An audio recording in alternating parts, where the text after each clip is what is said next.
ឡូជំរាបសួរពុកម៉ែបងប្អូនទាំងអស់គ្នាមកជួបខ្ញុំសាទិថ្មីនៅក្នុង Channel របស់ខ្ញុំបានហើយនេះខ្ញុំកំពុងតែរៀបចំតុបតែងងូតទឹកស្លៀកពាក់ហើយក៏បានថតមកជុំជាមួយនឹងគ្រួសាររបស់ខ្ញុំពុំតែរៀបចេញទៅធ្វើការហ្នឹងហើយពុកម៉ែបងប្អូនដូចជាមានថៅកុងអុជធូបអុជទៀនមានចានមានឆ្នាំងដាំឆ្លរបស់យើងហ្នឹងហើយបងប្អូននេះហើយជាបន្ទប់ជួលអ្វីខ្ញុំថតឲ្យពុកម៉ែបងប្អូនកំពុងតែទស្សនាឲ្យបានដឹងថាបន្ទប់ជួលវាតូចឬមួយក៏ធំនេះភ្លេចប្រាប់បងប្អូនថាខ្ញុំមានគ្រួសារការបាន6ឆ្នាំជាង7ឆ្នាំហើយក៏បានកូនមួយសប្តាហ៍ថ្ងៃកំពុងរៀនអក្សរវៀតណាមនៅផ្ទះនៅអ៊ីស្រុកនៅ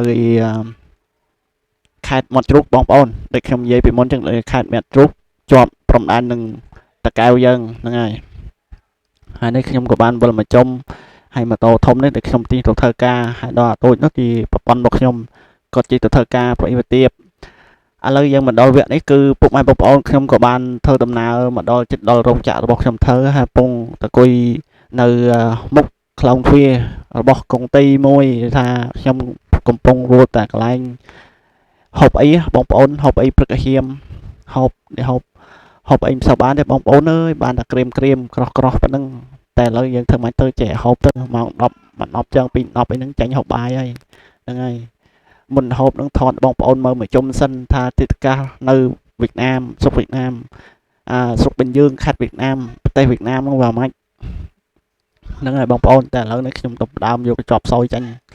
ស្រាយឲ្យបងប្អូនមើលមានមើលហើយនេះក៏បានដាក់មកចង្ហេងសិនខ្ញុំក៏បានរៀបចំស្រាយកញ្ចប់សោយចាញ់ចាញ់ពុកម៉ែបងប្អូនមើលហើយហាមលេបទឹកមាត់ណាពុកម៉ែបងប្អូនសោយមកខ្ចប់ប៉ុណ្នេះគិតទៅតម្លៃលុយរៀលយើងគឺ1200 1300ទេបងប្អូនបើលុយរៀលគិតជាកាក់ខ្មែរយើងបើគិតជាកាក់វៀតណាមខ្ចប់នេះគិតថាមកខ្ចប់ហ្នឹងមួយដុំហ្នឹងវាតាម7000ទេ7000ដង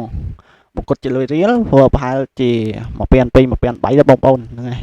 វាក៏មុំហូបដែរមិនថ្លៃទេបងប្អូនហ្នឹងហើយគេមិន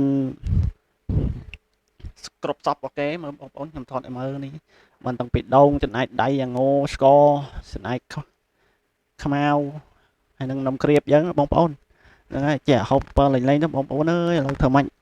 យើងធ្វើការសុកកែមិនអីហូបនងទៅអីក្រៀមពេកបើហូបចូលហើយទឹកពេកក៏ហូបបានដែរព្រឹកហើមបានតែក្រៀមទៅអាពុះតិចតួចយើងធ្វើការជីចុះទៅឥឡូវធ្វើម៉េចចេះបណ្ដោះអសន្នឲ្យទៅរស់ណាបងប្អូនអើយឆ្ងាញ់ឆ្ងោញអីបាយកកលេបមិនរួចទេបងប្អូនព្រឹកហើមពេកឈ្នួតកាពះបានតែ30កតិចដូចជាមិនដងមិនណែអីឈ្ងុយចេះទៅលេបទៅឥឡូវធ្វើម៉េចស៊ីតែប៉ុណ្្នឹងទៅរស់ហើយបងប្អូនអើយកុំបាច់ទៅរស់ឆ្ងាញ់ឆ្ងោញនេះនោះស៊ីតែប៉ុណ្្នឹងទៅថាប្រៀបឧបមាមកមិន10កន្លះ2 10ហ្នឹងយើងចាញ់បាយបោះរោងចក្រថ្ងៃត្រង់ទេហើយអត់ធ្វើម៉េចទេ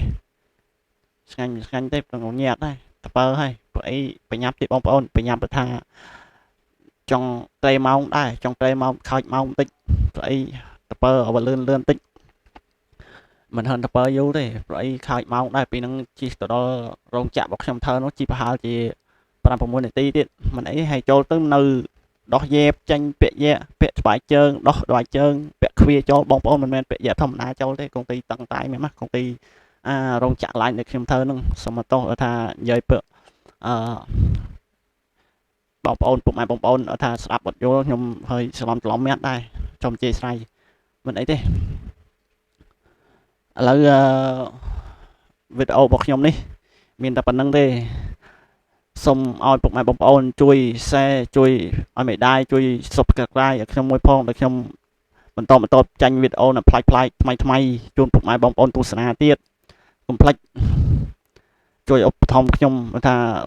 រៀងរាល់វីដេអូដែលខ្ញុំចាញ់កែស្នៃលើសលុះខុសឆ្គងម្លាញណាសូមបងប្អូនពុកម៉ែបងប្អូនជេរស្រ័យភ័យទោសបាទហើយ